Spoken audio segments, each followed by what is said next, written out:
She took her only son to her friend's wedding, only to see her billionaire CEO ex, the son's father, marrying the same friend. "Mommy, is that man staring at us?" Kieran tugged at his mother's sleeve, his curious eyes fixed on the tall figure across the ballroom. Nora Sinclair felt the air vanish from her lungs as she turned. 9 years dissolved in an instant. There he stood, Thaddeus Lockhart, looking even more devastating in a tailored tuxedo than he had in her memories. The same chiseled jawline, the same piercing gray eyes that had once looked at her with such passion, now wide with shock. "Nora," his voice carried across the rehearsal dinner, causing heads to turn. Is he? Her hands trembled as she gripped her son's shoulders protectively. "We need to leave. Now." "But why?" Kieran's innocent question hung in the air. Who was that man? Before she could answer, her college friend Imogen appeared, radiant in her pre-wedding gown, linking her arm through Thaddeus's. "Nora, I see you've spotted my fiancé." Nora's world tilted on its axis as the horrible truth crystallized. The mysterious billionaire CEO her friend was marrying tomorrow was the same man who had walked away from her 9 years ago. The same man who had never known he had fathered a son who now stood beside her, with his father's unmistakable gray eyes. Have you ever kept a secret so long that revealing it could shatter multiple lives at once? What would you do if fate forced your hand in the most public, painful way possible?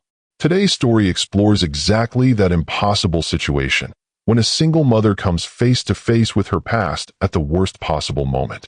If you've ever wondered how one choice can change everything, stay with me for this heartbreaking tale of secrets, betrayal, and the lengths we go to protect those we love. The invitation had arrived on a Tuesday, its heavyweight cream envelope standing out amid the bills and junk mail cluttering Nora's kitchen counter. The return address bore a name she hadn't seen in years, Imogen Frost. The elegant calligraphy inside announced what Nora could scarcely believe. Her once closest friend from college was getting married at a luxurious Lake Tahoe resort, and she wanted Nora and her little one to attend. "Who's that from, Mom?" Kieran asked, peering up from his cereal bowl, milk dribbling down his chin. At 8 years old, he was the perfect blend of her copper hair and freckles, but with eyes that didn't come from her side of the family, steel gray eyes that sometimes made her heart catch when he looked at her certain ways. "An old friend," Nora replied, wiping his chin with a napkin. "Someone I knew before you were born. She's getting married and wants us to come to her wedding." "A wedding?" Kieran's face lit up. "With cake. Weddings usually have cake, yes." Nora smiled despite the unexpected emotions swirling through her. Imogen Frost. They'd been inseparable through 4 years of design school, dreaming of the empires they would build. Then life happened. Nora got pregnant. Imogen moved overseas for a prestigious internship, and their once unbreakable bond dissolved into occasional social media likes and holiday cards. "Can we go? Please?" Kieran was bouncing in his seat now, wedding cake clearly the only thing on his mind. Nora studied the invitation again. A weekend at a 5-star resort was well beyond her usual budget as a freelance interior designer, but the invitation mentioned that accommodations would be provided for out-of-town guests. And it had been so long since she'd taken a proper vacation with Kieran. "Let me think about it," she said, tucking the invitation into her planner. "Now finish your breakfast, or we'll be late." Later that evening, after Kieran had gone to bed, Nora poured herself a glass of wine and reopened the invitation. There was a handwritten note tucked inside that she hadn't noticed earlier. "Nora, I know it's been forever, but getting married has me feeling nostalgic for the people who knew me before I became whoever I am now. There's so much I want to catch up on. Please say you'll come. All expenses covered. Consider it an apology for being such a terrible friend these past years." The groom's insisting on handling everything. "You'll see why when you meet him. Love him." Nora sipped her wine thoughtfully. The Imogen she'd known had been brilliant but perpetually broke, subsisting on ramen noodles and ambition. Whoever this fiancé was, he'd clearly changed her financial circumstances dramatically. Her phone buzzed with a text. "Speak of the devil. Did you get it? Please tell me you're coming. It won't be the same without you XOM." Nora hesitated, then typed back. "Got it today? Congratulations. Not sure if I can swing it with Kieran's schedule." The response came immediately. "Bring him. We've got activities planned for kids. I've never even met your little man. Please, Nora. I miss you." A lump formed in Nora's throat. Despite the years and distance, there had been a time when Imogen knew her better than anyone. Before Thaddeus, before Kieran, before the choices that had shaped her life into what it was now. Okay, we'll be there. 3 dancing emojis appeared in response, followed by, YSSSS. You won't regret it. Sending all the details tomorrow. Love you. Nora set down her phone and leaned back against the couch, wondering why she felt a flutter of unease beneath her excitement. Perhaps it was just the strangeness of reconnecting with her past when she'd worked so hard to focus on her future. Or perhaps it was the thought of introducing Kieran to a world she'd deliberately kept him separate from. Either way, she'd said yes. And Nora Sinclair always kept her word. The next morning, as she helped Kieran with his school project, a diorama of the solar system that was currently exploding glittered all over her dining table, Nora found herself studying her son's profile with fresh eyes. The determined set of his jaw as he carefully positioned Neptune, the slight furrow between his brows as he concentrated, the way he absent-mindedly pushed his glasses up his nose with one finger. All Thaddeus. Mom, you're staring, Kieran said without looking up from his work. It's distracting. Sorry, she said, smiling. Just thinking about how much you've grown. I grew a whole inch since my birthday, he informed her seriously. Dr. Powell measured me. That's impressive. Nora handed him the container of silver glitter for Saturn's rings. So, about that wedding I mentioned yesterday, how would you feel about going to Lake Tahoe for a long weekend next month? There's a beautiful lake and mountains and apparently activities for kids.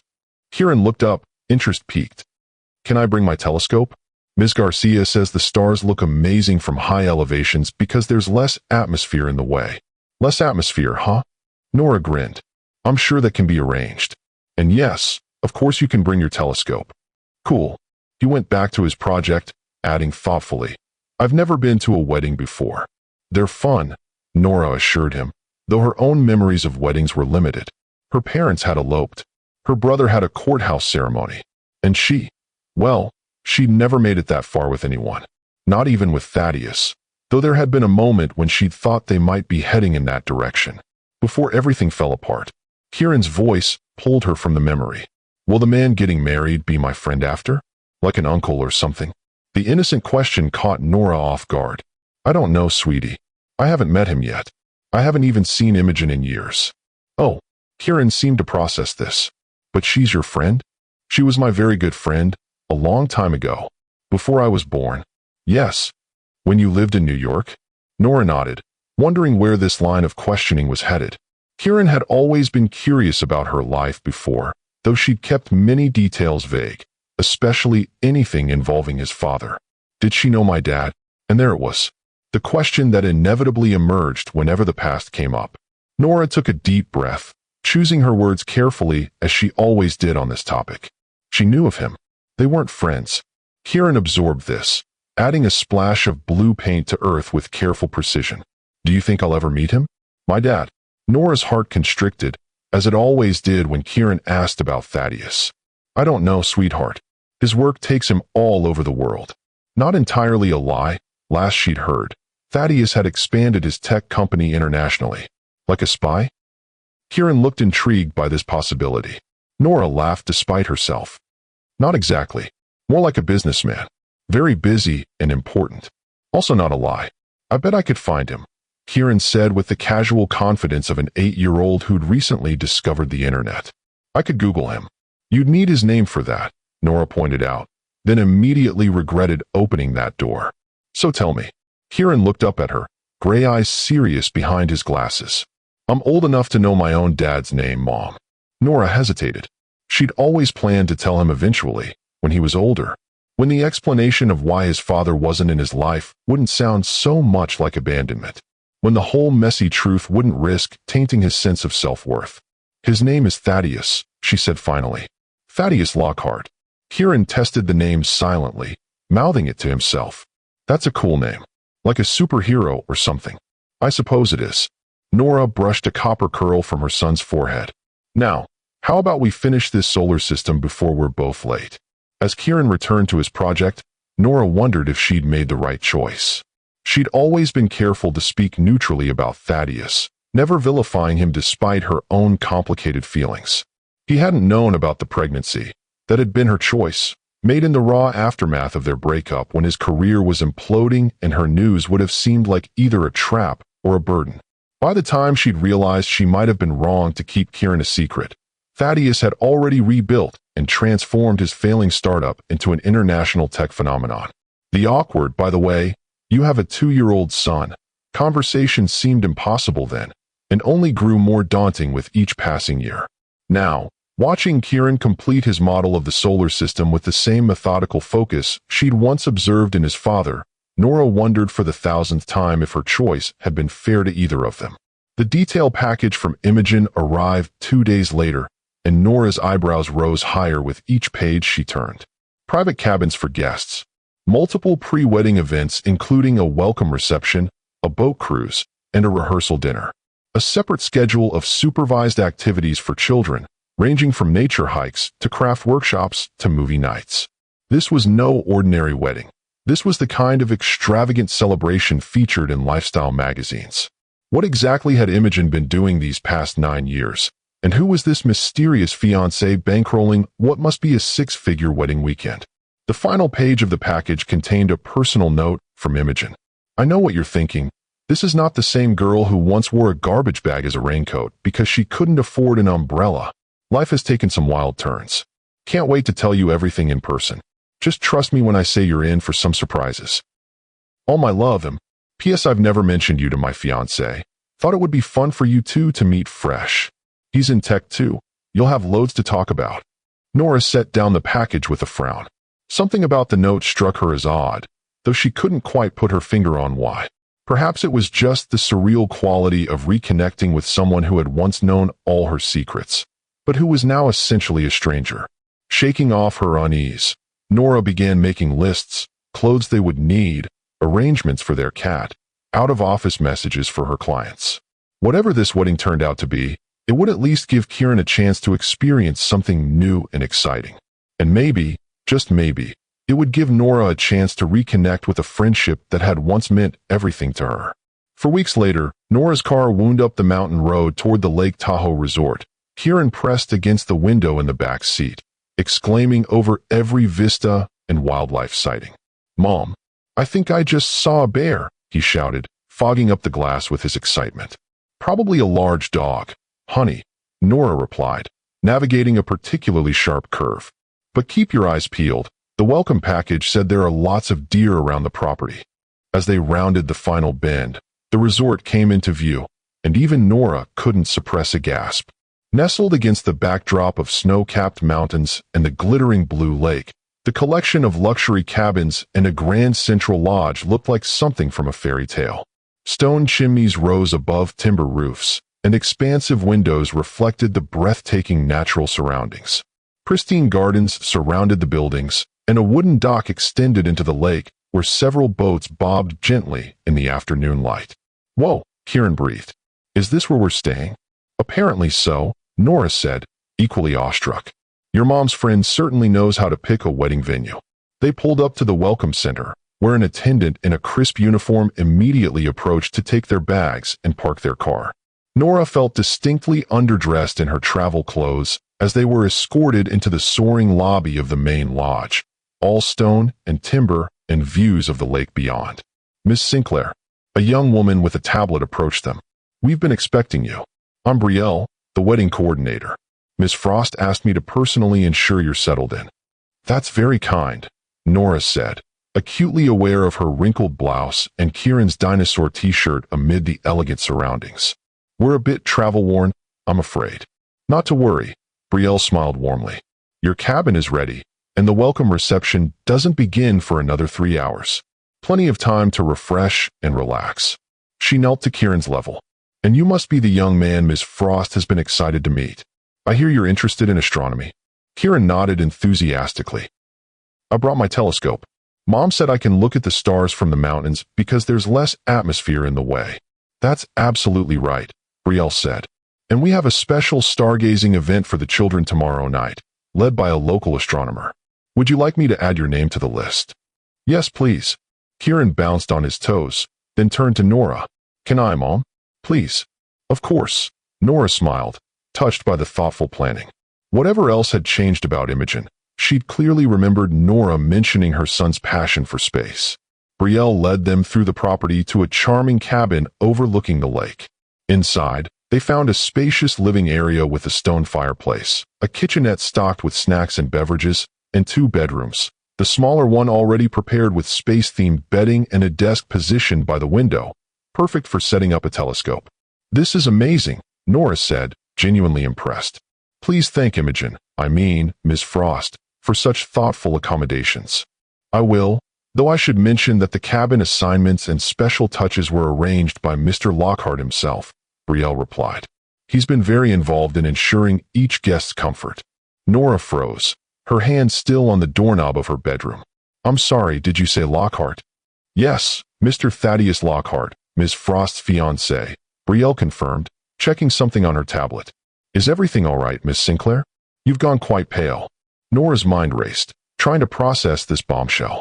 Thaddeus Lockhart, her Thaddeus, was marrying Imogen? Her old friend Imogen?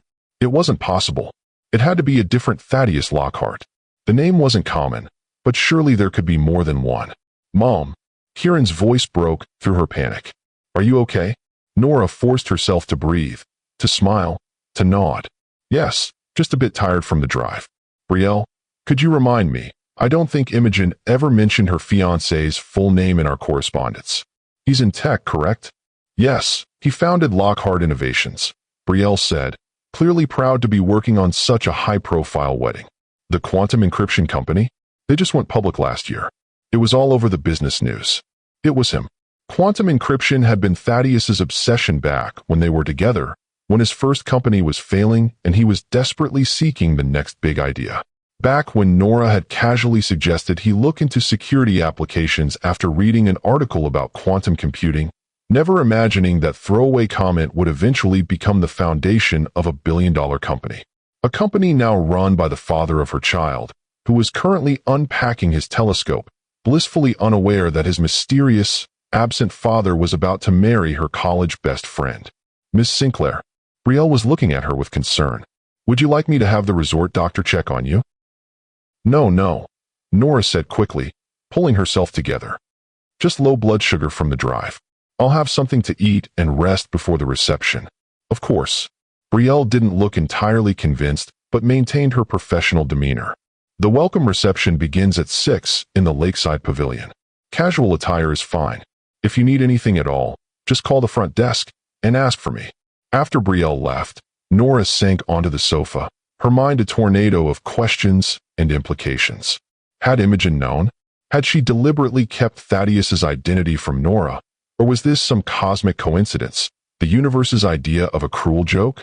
And what was she supposed to do now? Show up at the reception and come face to face with Kieran's father for the first time in 9 years?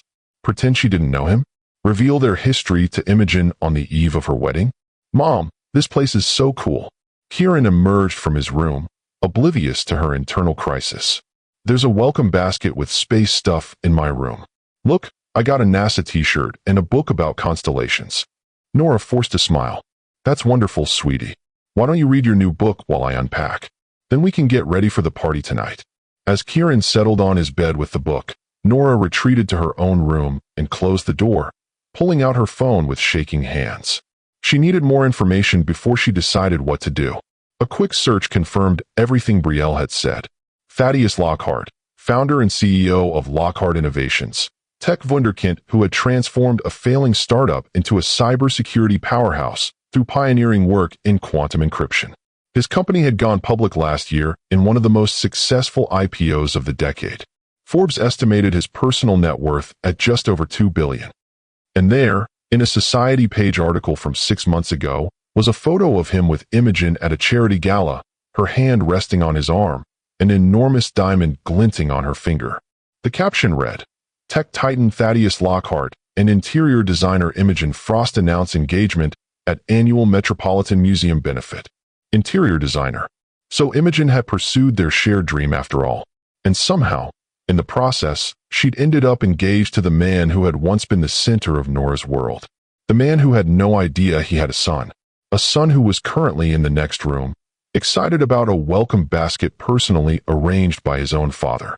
Nora's phone buzzed with a text from Imogen. "You're here. Can't wait to see you at the reception. So much to catch up on. XO." Staring at the message, Nora realized she had only a few hours to make an impossible decision.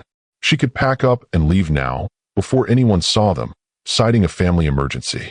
She could attend, but keep Kieran away from all events where Thaddeus might be present. Or she could face this head-on, whatever the consequences. None of the options felt right. All of them felt like continuing a lie that had gone on far too long. With a deep breath, Nora began unpacking their clothes, buying herself time to think. As she hung her dress for the reception, a simple blue silk that suddenly seemed woefully inadequate for the occasion, she caught sight of herself in the mirror. The woman who stared back looked scared, uncertain, a far cry from the confident professional she presented to the world. "You can do this," she whispered to her reflection. For Kieran, whatever happened next, her son's well-being had to come first. It always had. The lakeside pavilion glowed with hundreds of twinkling lights as Nora and Kieran approached for the welcome reception. Soft music drifted through the evening air, mingling with the sounds of laughter and conversation from the guests already gathered inside. Kieran, freshly showered and dressed in his nicest button-down shirt and khakis, practically vibrated with excitement. "Do you think they'll have those little hot dogs wrapped in pastry?" he asked, adjusting his glasses. Joey had those at his birthday party and said they're what fancy people eat. "They're called pigs in blankets," Nora said, smoothing down his perpetually unruly copper hair. "And if they don't have them, I promise we'll find something equally delicious." At the entrance to the pavilion, a server offered them flutes of champagne and sparkling cider. Nora took a steadying sip of champagne while scanning the crowd for either Imogen or Thaddeus, her heart hammering against her ribs. "Nora? Nora Sinclair." A familiar voice called from behind them. Nora turned to find Imogen hurrying toward them, resplendent in a champagne-colored cocktail dress, her once wild blonde curls now sleekly styled into an elegant updo. 9 years had treated her well. She looked polished and confident, though Nora could still see traces of the passionate, impulsive girl she'd once shared an apartment with. "Imogen," Nora managed, accepting her friend's enthusiastic embrace. "Congratulations. Everything is beautiful, isn't it?" Imogen beamed, gesturing around the pavilion. "I still can't believe this is my life sometimes. But forget all that. Let me look at you. Still gorgeous as ever. And this must be Kieran." She knelt gracefully to Kieran's level, extending her hand. "I'm Imogen, your mom's old friend. I've heard so much about you." Kieran shook her hand solemnly. "It's nice to meet you. Congratulations on getting married. I've never been to a wedding before." "Well, I'm honored that mine is your first," Imogen said warmly. "I've arranged for all sorts of fun activities for the kids this weekend. And wait until you taste the cake tomorrow. It's astronomical." Kieran's eyes widened at the space pun. "Do you like astronomy too?" "I know a little." Imogen winked at Nora. "Your mom mentioned you're quite the expert. Perhaps you can show me some constellations while you're here?" "I brought my telescope," Kieran said excitedly. "And there's a special stargazing event tomorrow." "I know. I helped plan it," Imogen said, straightening up. "Now, let me introduce you both around.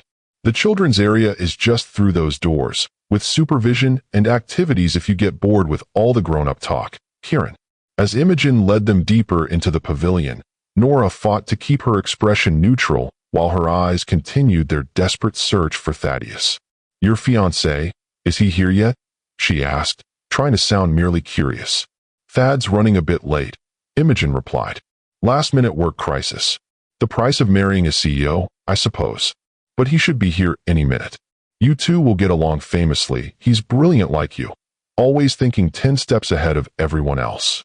Nora nodded mechanically, relief and dread warring within her. Every minute without Thaddeus was both a reprieve and an extension of her anxiety. "How did you two meet?" she asked, realizing she needed as much information as possible before the inevitable confrontation. "At a charity auction, of all places," Imogen said, guiding them toward a table laden with appetizers, including, Nora noted with a hint of hysteria, pigs in blankets. "I was designing the event space pro bono, and he was the keynote speaker. We got talking about quantum physics, of all things." "Quantum physics?" Nora couldn't help but interject. "That doesn't sound like the Imogen I knew." Imogen laughed, the sound tinkling like the champagne bubbles in Nora's glass. "Oh, I don't understand a word of it, darling. But I've become very good at nodding intelligently while powerful men explain things. Useful skill in the design world. Clients love to mansplain their own taste to you." This glimpse of the old, irreverent Imogen was strangely comforting. Perhaps she hadn't changed as much as Nora had feared. "Anyway," Imogen continued, "we had this instant connection. He asked me to dinner, and the rest is history. Whirlwind romance, really. We've only been together a year. A year." They'd gotten engaged after knowing each other less than 6 months. The timeline did nothing to ease Nora's concern. "That seems fast," she ventured carefully. "When you know, you know." Imogen shrugged, then lowered her voice conspiratorially. "And between us, when a brilliant billionaire who looks like a Greek god wants to put a ring on it, you don't ask him to slow down." Before Nora could respond to this surprisingly mercenary statement from her once idealistic friend, Kieran tugged at her sleeve. "Mom, can I try these little hot dog things? And then can I go see the kids' area? They have a telescope set up on the deck." "Of course, sweetheart," Nora said, grateful for the momentary distraction. "Just stay where the supervisors can see you, okay?" As Kieran darted off with a plate of hors d'oeuvres, Imogen clinked her champagne flute against Nora's. "He's absolutely adorable, Nora. Those eyes. And so well-mannered. You've done an amazing job with him." "Thank you," Nora said, her throat tight. "He's the best thing that ever happened to me." "And his father? Still not in the picture?" Imogen asked, her tone casual but her eyes sharp with interest. The question caught Nora off guard. "No, he's not involved." She hesitated, then added, He doesn't actually know about Kieran." Imogen's perfectly shaped eyebrows rose. "Really? That's quite a secret to keep. May I ask why?" Nora took another sip of champagne, buying herself time. How much should she reveal? "It's complicated. The timing was wrong. He was going through a difficult professional period when I found out I was pregnant, and then once he rebounded, it just seemed too late to drop that bombshell." Imogen mused. Men can be surprisingly adaptable when it comes to discovering they have children. Especially successful men. They tend to view offspring as extensions of their legacy. There was something odd about Imogen's tone, something that raised the hairs on the back of Nora's neck. Before she could analyze it further, a ripple of excitement moved through the pavilion. Heads turned toward the entrance. Voices hushed, then rose in renewed conversation. "Speaking of successful men," Imogen said, her face lighting up. "There's mine now. Come, you have to meet him." She grabbed Nora's hand, pulling her through the crowd toward the entrance. Nora felt as though she were moving through molasses, her feet leaden, her pulse thundering in her ears. And then the crowd parted, and there he was. Thaddeus Lockhart stood in the entrance to the pavilion, taller than she remembered, his dark hair now threaded with distinguished silver at the temples. His features were more defined. The boyish charm of his 20s evolved into the commanding presence of a man at the height of his powers. He wore his success like a bespoke suit, which, she noted distantly, he was actually wearing, the tailoring impeccable, the subtle pinstripe emphasizing his lean frame. He was nodding at something an older man was saying to him, his expression polite but distracted, until he caught sight of Imogen approaching. His face transformed with genuine warmth, and Nora felt a stab of something that might have been jealousy, or perhaps just the pain of witnessing what she'd once had and lost. "There you are," Imogen said, reaching up to kiss him briefly. "Darling, there's someone special I want you to meet. My oldest friend from design school. We were practically joined at the hip for 4 years." Thaddeus turned his attention to Nora, his expression shifting from polite interest to blank shock in the space of a heartbeat. He went utterly still, the color draining from his face. "Nora," he said, her name barely audible. "You know each other?" Imogen looked between them, confusion evident in her expression. For an excruciating moment, no one spoke. The ambient noise of the party seemed to fade away, leaving only the roaring in Nora's ears and the weight of 9 years of secrets pressing down on her chest. "We've met," Nora finally managed, her voice remarkably steady despite the earthquake happening inside her. "A long time ago, in New York. Small world," Imogen said with a nervous laugh. "Thad, darling, you never mentioned knowing Nora." Thaddeus seemed to shake himself from his stupor. "It was brief," he said, his eyes never leaving Nora's face.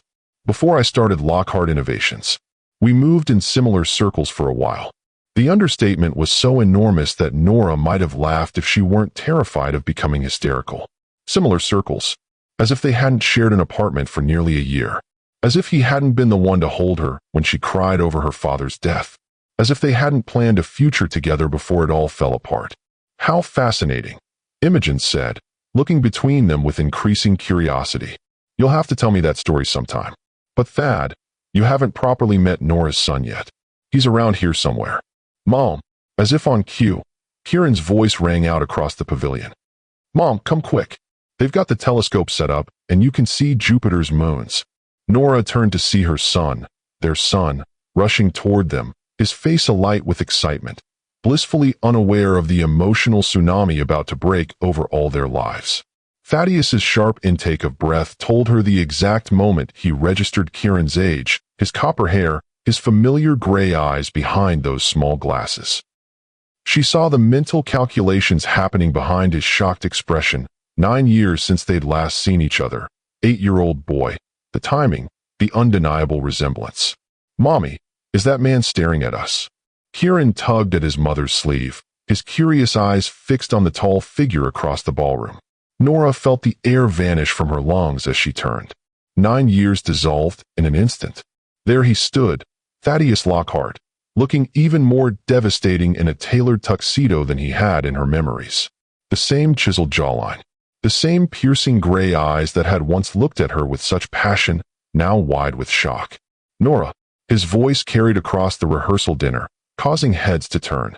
Is he? Her hands trembled as she gripped her son's shoulders protectively. We need to leave. Now. But why? Kieran's innocent question hung in the air. Who was that man? Before she could answer, her college friend Imogen appeared, radiant in her pre-wedding gown, linking her arm through Thaddeus's. Nora, I see you've spotted my fiancé. Nora's world tilted on its axis as the horrible truth crystallized. The mysterious billionaire CEO her friend was marrying tomorrow was the same man who had walked away from her 9 years ago. The same man who had never known he had fathered a son who now stood beside her, with his father's unmistakable gray eyes. The rehearsal dinner had become a blur of tension and forced smiles after that initial confrontation. Somehow, Nora had managed to introduce Kieran to both Imogen and Thaddeus without revealing the truth, though she caught Thaddeus staring at her son throughout the evening with an expression of dawning recognition that grew more certain by the minute. Now, back in their cabin with Kieran finally asleep after the excitement of the evening, Nora paced the small living room, waiting for the knock she knew would come. Thaddeus wouldn't let this revelation go without confronting her. She knew him too well, or at least, she had once. When the soft knock finally came, she was almost relieved. The waiting had been excruciating. She opened the door to find Thaddeus standing on the porch, his formal attire exchanged for a simple button-down shirt and jeans that reminded her painfully of the man she'd once known, before power and wealth had transformed him. May I come in? His voice was controlled, but she could hear the tension vibrating beneath the surface. Nora stepped aside wordlessly, closing the door quietly behind him. For a moment, they simply looked at each other, the weight of 9 years and countless unspoken words hanging between them. He's mine, isn't he? Thaddeus finally broke the silence, his voice barely above a whisper. Kieran, he's my son. It wasn't really a question, but Nora nodded anyway. Yes. The confirmation seemed to hit him physically. He sank onto the sofa, running a hand through his hair in a gesture so familiar it made her heart ache. How old is he? Exactly. 8 years and 4 months. Thaddeus did the math silently, his expression shifting as the timeline became clear. You were pregnant when I left for the West Coast investment meeting. I didn't know then, Nora said, remaining standing, needing the physical advantage of height in this conversation. I found out 3 weeks later, after you'd already decided not to come back. Not to come. Thaddeus looked up sharply. Is that what you thought? That I decided not to come back to you? That's what happened, Nora said, confusion mingling with the defensive anger she'd carried for years. You called from San Francisco, said you'd had an epiphany about the company, that you were staying to rebuild from scratch. You said, and I quote, "This is my one shot, Nora. I have to take it." And you took that to mean I was leaving you? Incredulity colored his voice. I meant I was staying an extra 2 weeks to secure the funding. I called you every day. Then suddenly you stopped answering. Your number was disconnected. You'd moved out of our apartment. You vanished. Nora stared at him, her carefully constructed narrative of abandonment beginning to crack. Your emails stopped. You never tried to find me. I sent dozens of emails. I called your friends, your brother. No one knew where you'd gone, or they wouldn't tell me. Thaddeus stood again, agitation driving him to pace the small room. I thought you'd left me, Nora. When I finally got back to New York, all your things were gone. No note. Nothing. Nora felt as though the floor had disappeared beneath her feet. That's not possible. I was there for weeks after your call. I left messages. I emailed you about the pregnancy. You never responded. What? Thaddeus stopped pacing, his face pale with shock. You told me about Kieran? I tried to, Nora said, her voice hollow. I sent 3 emails. The last one said that I understood your silence was an answer in itself, and that I wouldn't contact you again. They stared at each other, 9 years of misunderstanding stretching between them like a vast, unbridgeable chasm. Atlas, Thaddeus said suddenly. What? Atlas Holdings. The investment group in San Francisco. They insisted I use their secure servers for all communication during negotiations. Military-grade security protocols. He ran his hands through his hair again, realization dawning. My personal email was automatically forwarded through their system during that period. If there was a technical glitch, you're saying you never got my emails? Nora's voice was faint. Any of them. I swear to you, Nora. I never knew you were pregnant. I never knew about Kieran. His voice broke on their son's name. I would never have abandoned my own child. Or you. I loved you. The simple past tense, loved, not love, somehow made the statement more believable. This wasn't a man trying to win her back. This was a man grappling with a truth that had upended his understanding of the past 9 years. Nora sank into the armchair opposite him, her legs no longer able to support her. This can't be happening. All this time, I thought you knew and didn't care. And I thought you'd left me because my company was failing. Thaddeus looked shell-shocked. I threw myself into rebuilding it, into proving I wasn't a failure. And then when it finally succeeded beyond my wildest dreams, I looked up and you were gone. I tried to find you again then, but it was as if you'd disappeared. I changed my name back to Sinclair after I left New York, Nora admitted. I moved 3 times in 2 years. I didn't want to be found. By me. By anyone who knew me before. I was pregnant, alone, and humiliated. I wanted a fresh start. Thaddeus nodded slowly, processing this. Then his expression sharpened with a new thought. Last night, at the reception, you recognized me immediately, didn't you? You knew Imogen was marrying me before you arrived. Nora shook her head. I had no idea until we got here. The wedding coordinator mentioned your name. Until then, Imogen had just referred to you as her fiancé. And you still came to the reception, knowing you'd have to face me. What choice did I have? Nora spread her hands helplessly. We were already here. Kieran was excited about the weekend. I couldn't just disappear without explanations. Thaddeus absorbed this, then asked the question that had clearly been burning inside him since the moment he saw Kieran. What is he like? My son. The possessive pronoun sent a complicated ripple of emotions through Nora, defensiveness, sadness, and an unexpected touch of relief at finally sharing the weight of parenthood, even if only in conversation. He's brilliant, she said softly. Curious about everything. Loves space, science, figuring out how things work. He's kind, thoughtful, sometimes too serious for an 8-year-old, but then he'll say something completely silly and remind me he's still a child. A small smile touched her lips. He hates green vegetables, but will eat them if I explain the nutritional benefits in detail. He sleeps with a nightlight shaped like Saturn. He wants to be an astronaut or a quantum physicist, depending on the day. Each detail seemed to hit Thaddeus like a physical blow, gifts received and mourned simultaneously. He has my eyes, he said quietly. And your mind, Nora acknowledged. The way he approaches problems, how he gets that little furrow between his brows when he's concentrating. That's all you. And he doesn't know about me? He knows your name, that you're a businessman, that you work all over the world. Nora met his gaze directly. I've never spoken badly of you to him, Thaddeus. I've always been careful to keep my own feelings separate from how I talk about you to Kieran. Thank you for that. The simple gratitude in his voice was genuine. Most women wouldn't have been so fair in your position. A silence fell between them, both absorbing the seismic revelations of the past few minutes. Finally, Thaddeus asked the question that would determine everything that followed. What do we do now, Nora? She took a deep breath, considering her answer carefully. I don't know. This is uncharted territory. Do we tell him? Kieran, we can't just spring something like this on him in the middle of a wedding weekend, Nora said, protective instincts flaring. He needs time, preparation. And Imogen. God, Imogen. What about her?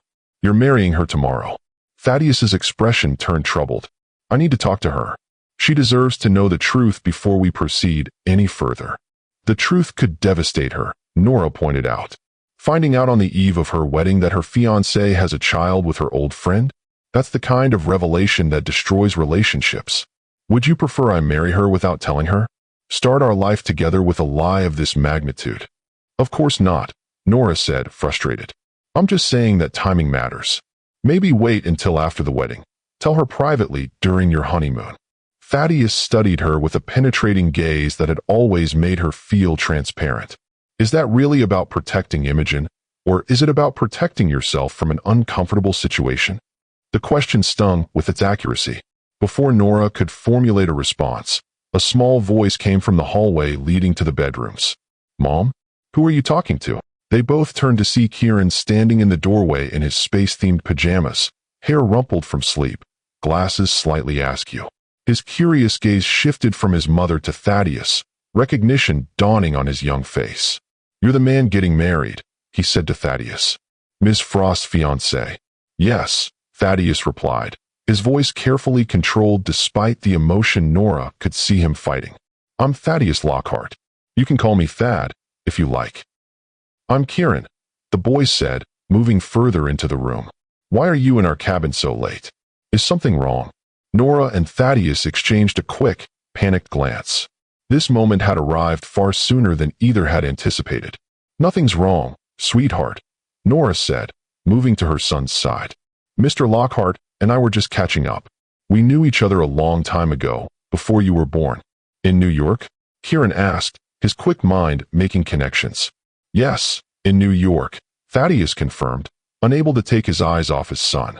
Kieran studied Thaddeus with undisguised interest. My mom said my dad lives in New York. Did you know him? The innocent question landed like a grenade in the room. Nora froze, caught between truth and the protective instinct to shield her son from too much, too soon. Thaddeus looked to her, clearly deferring to her judgment on how to proceed. The gesture, his recognition of her authority as Kieran's primary parent, earned him a small measure of gratitude from Nora. Kieran, she said carefully, guiding him to sit beside her on the sofa. This is actually a very complicated grown-up situation. Mr. Lockhart and I have some things to discuss, and then we need to talk with you. But it's very late now, and I think this conversation would be better in the morning when we're all rested. Don't you agree? Kieran looked between them, his expression suggesting he knew something significant was being withheld. But he nodded slowly. I guess so. But you promised to tell me tomorrow? The whole truth. The whole truth, Nora confirmed, her heart aching with the weight of what that would mean. Okay.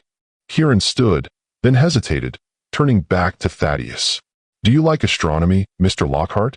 The question, so innocent and yet so loaded with meaning, brought a sheen of moisture to Thaddeus's eyes that he quickly blinked away. Very much, he replied. In fact, I studied astrophysics before I switched to computer science. Kieran's eyes widened with excitement. Really? I'm building a model of the solar system for science class. Maybe you could help me sometime? Mom tries, but she always gets the order of the planets mixed up. I'd like that, Thaddeus said softly. Very much. Cool. Kieran turned toward his bedroom, then paused again. Good night, Mom. Good night, Mr. Lockhart. Good night, Kieran. They replied in unison, watching as he disappeared back down the hallway. When they heard his bedroom door close, Nora released a shaky breath. That was close. He's remarkable, Thaddeus said, his voice thick with emotion. So poised, so articulate. He's also extremely perceptive, Nora warned. He knows something's going on. We won't be able to put him off for long. Then we tell him tomorrow, Thaddeus said decisively. Together. And I'll speak with Imogen tonight. Tonight? It's almost midnight. This can't wait, Nora. She deserves to know before things progress any further. He stood, determination evident in every line of his body. I'll come back in the morning, around 9. We can talk to Kieran together, and then figure out next steps. Nora nodded reluctantly, knowing he was right despite her desire to delay the inevitable confrontations. All right, 9 o'clock. At the door, Thaddeus paused, turning back to her with an expression that was difficult to read. For what it's worth, Nora, you've done an extraordinary job with him. I'm sorry I wasn't there to help, but I'm here now, and I want to be part of his life.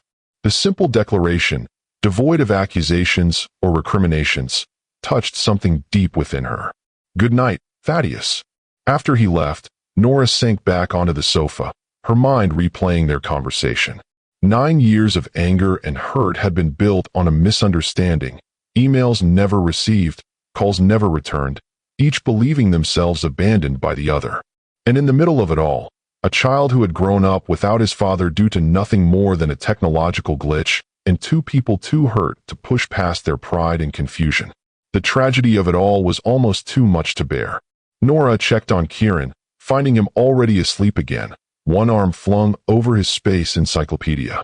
She gently removed his glasses and tucked the blanket around him, her heart full of love and fear for what tomorrow would bring. Whatever happened, his world was about to change irrevocably. She only hoped he was resilient enough to weather the storm.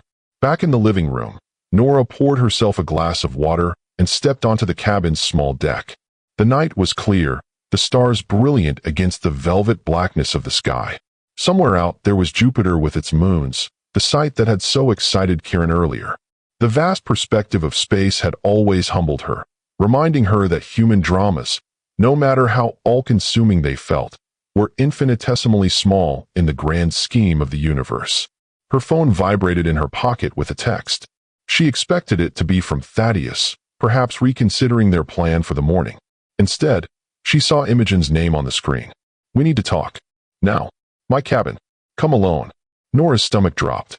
The tone was unmistakable, Imogen knew. Thaddeus had already told her. With a sense of dread, Nora texted back a simple "on my way," and went inside to ask the night attendant assigned to their section of cabins to listen for Kieran while she stepped out briefly. Imogen's cabin, or rather, suite, was in the main lodge, a short walk from Nora's. As she approached the ornate double doors, Nora steeled herself for what promised to be a difficult conversation. Before she could knock, the door swung open to reveal Imogen, still in her evening dress, but with her makeup smudged from what had clearly been tears. Come in, she said, her voice tight with controlled emotion. The suite was expansive and luxurious, with floor-to-ceiling windows overlooking the moonlit lake. A half-empty bottle of champagne sat on the coffee table alongside a crystal flute. There was no sign of Thaddeus. Where is he? Nora asked, looking around the suite. Taking a walk, Imogen replied, closing the door behind them. He needed time to process. As do I. Imogen, I can explain, can you? Imogen cut her off, moving to the windows to stare out at the lake. Can you explain why my oldest friend never mentioned that she had a child with my fiancé? Can you explain why you showed up at my wedding knowing full well who I was marrying, yet said nothing? I didn't know, Nora said quickly. I swear, Imogen, I had no idea Thaddeus was your fiancé until we arrived here. You never mentioned his name in any of our correspondence. Imogen turned back to her, skepticism written across her features. And when you found out, why not come to me immediately? I was in shock, Nora admitted. I was trying to figure out how to handle it without ruining your wedding, without traumatizing my son. Our son. Imogen's correction was pointed. Yours and Thad's. Yes. Imogen took a deep breath, visibly gathering herself. He told me everything. About your relationship in New York. About the misunderstanding afterward. About how he never knew about Kieran until tonight. It's the truth, Nora said quietly. All of it. I believe him, Imogen said, surprising Nora. Thad wouldn't lie about something like this. He's many things, but not a liar. An uncomfortable silence stretched between them, broken only by the distant sound of waves lapping against the shore below. Finally, Imogen spoke again, her voice softer but no less intense. Did you love him? Back then, the question caught Nora off guard. Yes, she answered honestly. Very much. And now? Nora hesitated, uncertain how to respond. Now I hardly know him. 9 years is a long time. We're different people. Imogen nodded slowly, absorbing this. You know what the worst part is? When he told me about Kieran, about you, I saw something in his eyes I've never seen before. A light, a connection. It made me realize that in all our time together, he's never looked at me that way. Imogen. No, let me finish. She took a steadying breath. I need to ask you something, and I need you to be completely honest. Did you come here to win him back? Is that what this is about? What? No. Nora was genuinely shocked by the accusation. Imogen, I had no idea he was your fiancé. I came because you invited me, because you were once my dearest friend, and because Kieran was excited about the trip. That's all. Imogen studied her face, searching for any sign of deception. What she saw must have satisfied her, because some of the tension left her shoulders. I believe you, she said finally, which makes this whole situation even more cruelly ironic. She moved to the coffee table and poured herself more champagne, not offering any to Nora. Do you know how Thad and I really met? At a charity auction, Nora replied, recalling their earlier conversation. You were designing the space. Yes, but do you know which charity?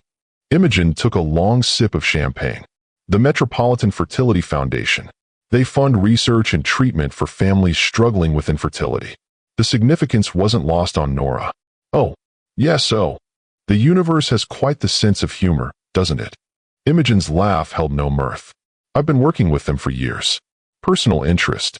You've been trying to have children? Nora asked gently. Since I was 25, Imogen confirmed. Endometriosis. 3 surgeries. 4 rounds of IVF. No success. I'm so sorry, Imogen. I had no idea. Why would you? We haven't really been in each other's lives for years.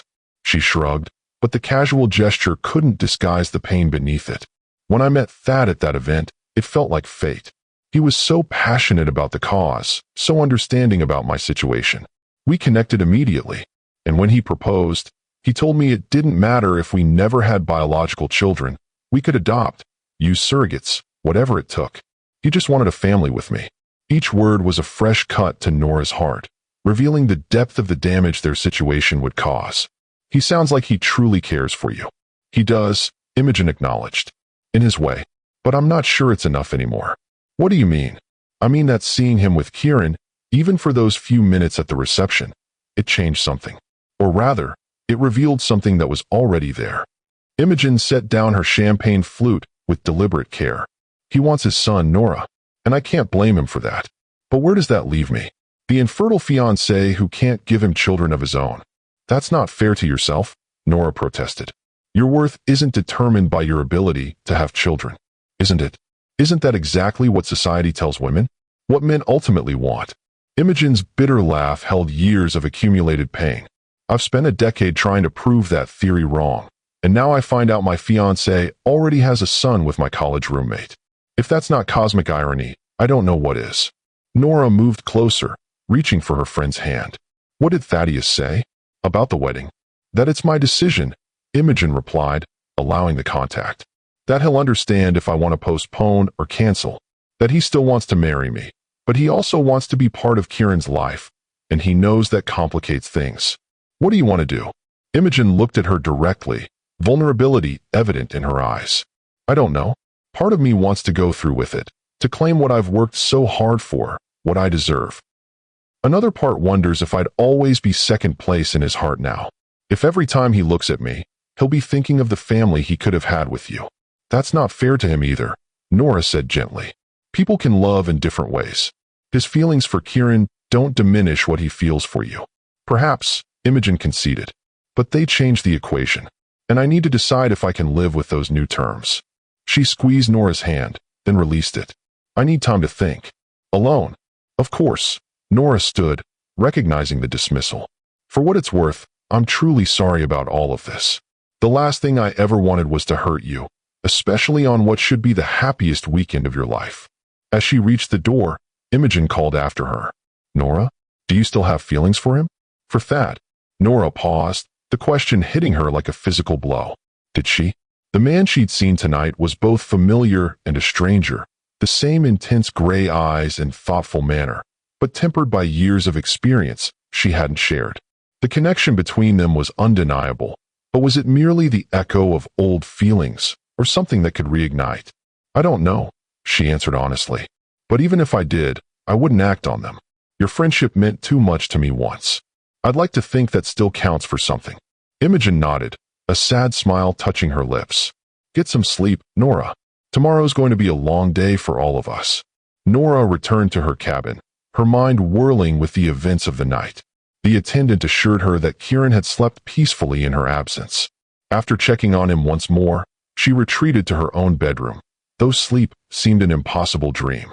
As she lay awake staring at the ceiling, Nora tried to imagine what the morning would bring.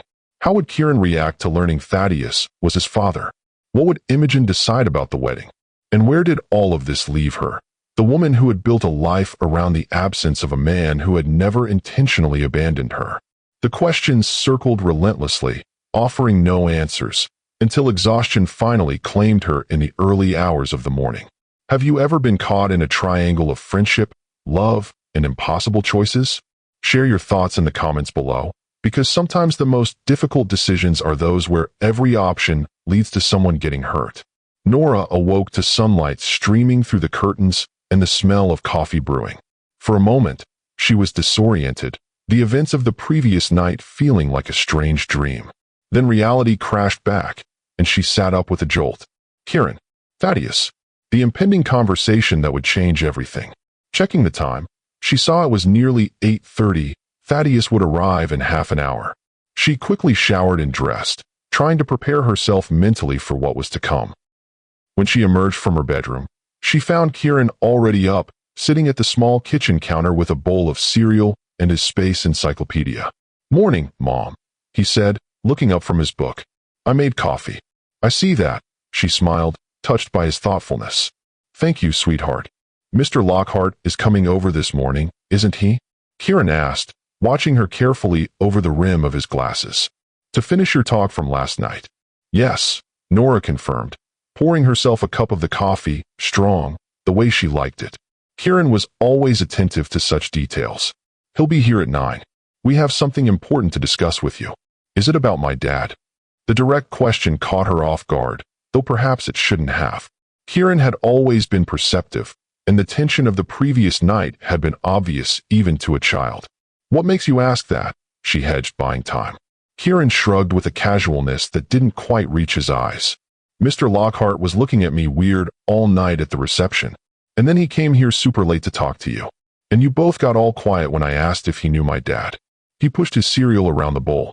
"Plus, he has eyes like mine. I saw it in the pictures of him on Ms. Frost's phone."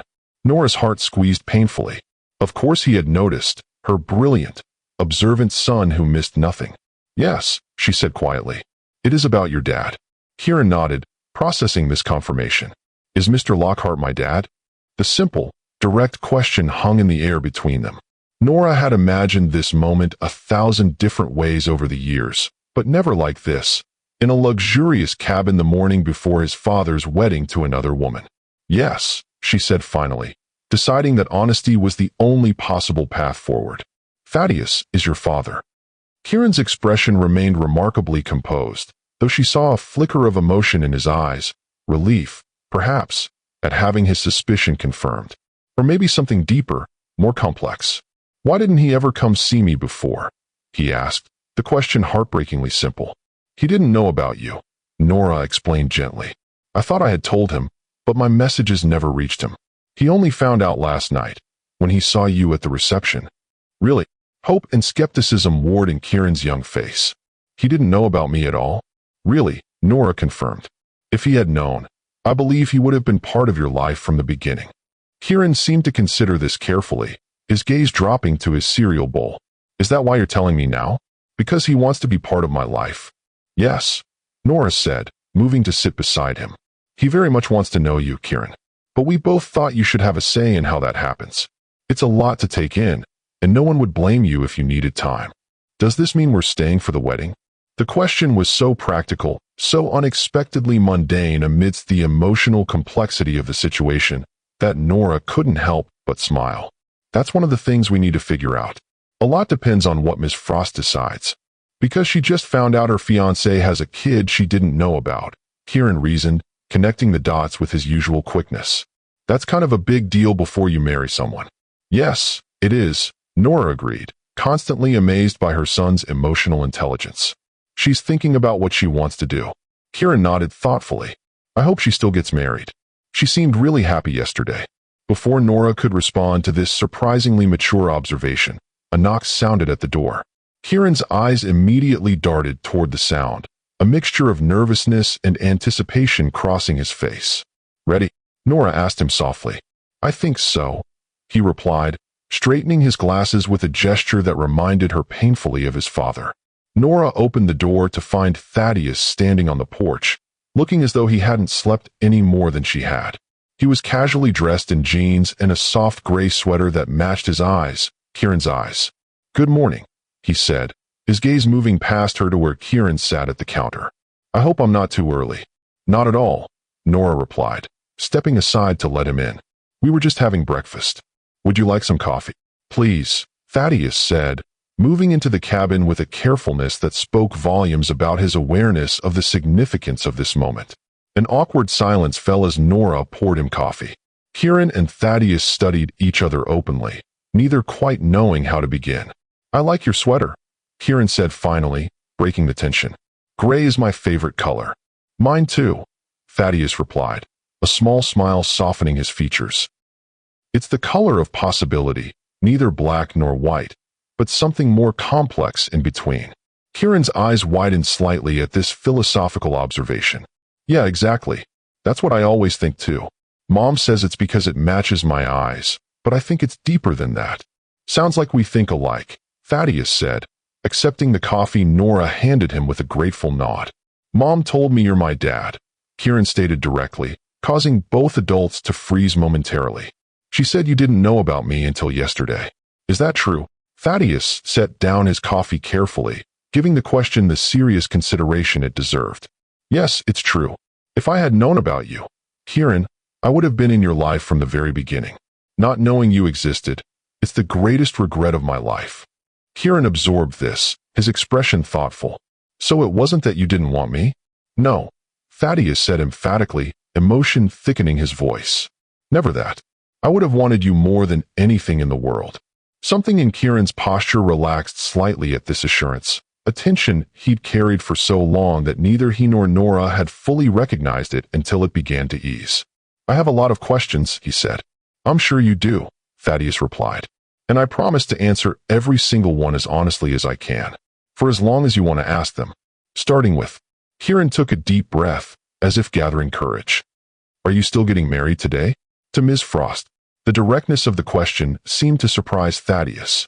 He glanced at Nora, who gave a small nod of encouragement. I don't know, he answered honestly. Imogen is still deciding what she wants to do. Finding out about you was a big surprise for her too. Because she wants kids of her own, Kieran reasoned. And finding out you already have one might make her feel weird.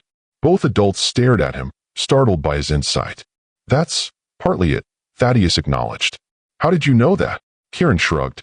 I heard her talking to one of the other ladies at the reception, about how hard they'd been trying. She seemed really sad about it.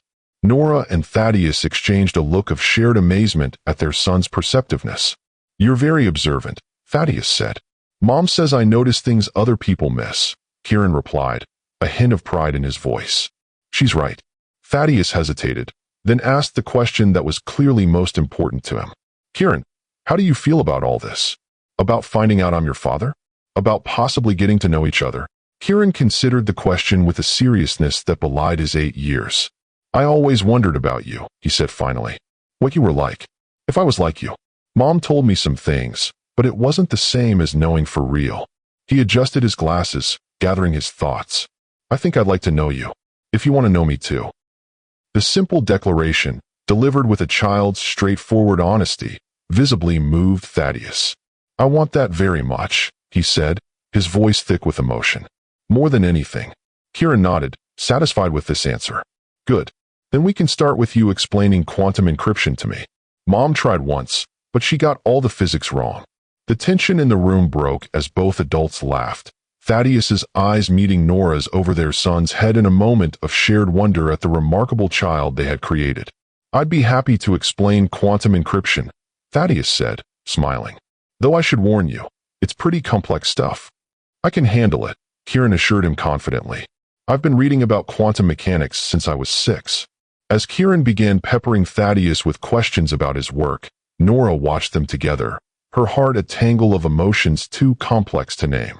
Relief that their first meeting had gone so well, pride in her son's maturity and resilience, and something else, something unexpected, a flicker of warmth at seeing Thaddeus in this new light, as a father genuinely entranced by his child.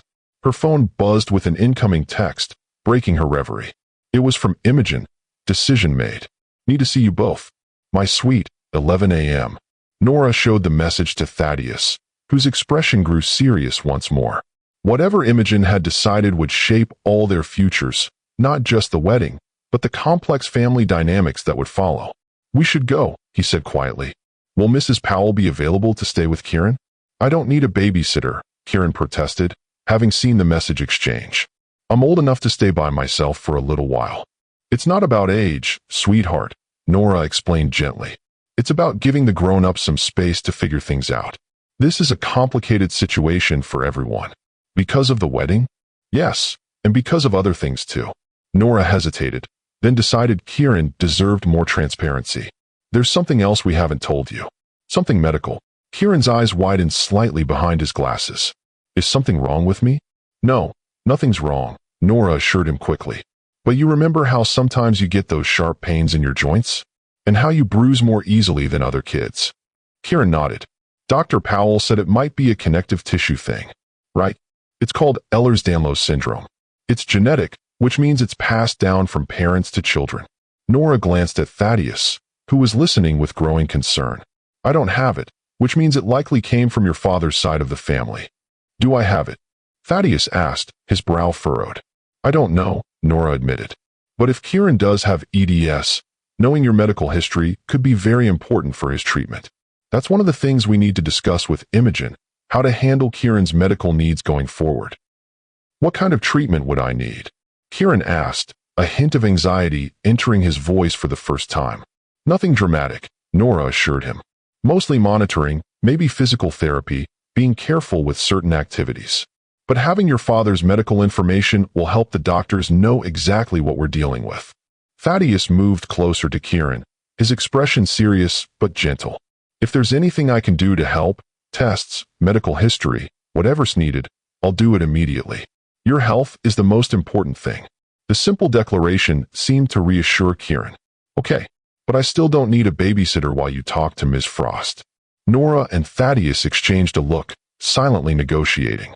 Finally, Thaddeus spoke. How about a compromise? Instead of a babysitter, would you be interested in joining the children's nature hike that's scheduled for this morning? I understand they're going to be looking for fossils along the lakeshore. Kieran's face lit up. Real fossils. Real fossils, Thaddeus confirmed. The guide is a paleontologist from the State University. That sounds acceptable, Kieran said with such adult seriousness that both parents had to suppress smiles. After arranging for Kieran to join the nature hike, Nora and Thaddeus made their way to Imogen's suite, the weight of the impending conversation heavy between them.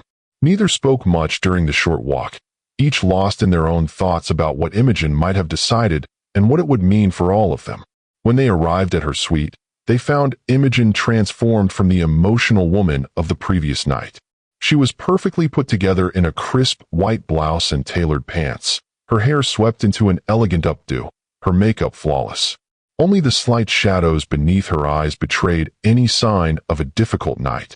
Thank you for coming, she said, ushering them into the sitting area where a tray of coffee and pastries waited. Please sit. They arranged themselves awkwardly, Imogen taking a chair while Nora and Thaddeus sat on opposite ends of the sofa. For a moment, no one spoke, the tension in the room palpable. I've made my decision, Imogen said finally, her voice steady. I'm going to postpone the wedding. Thaddeus nodded slowly, accepting her choice without protest. I understand. Not cancel, Imogen clarified, looking between them. Postpone. There's a difference. What are you thinking? Nora asked gently.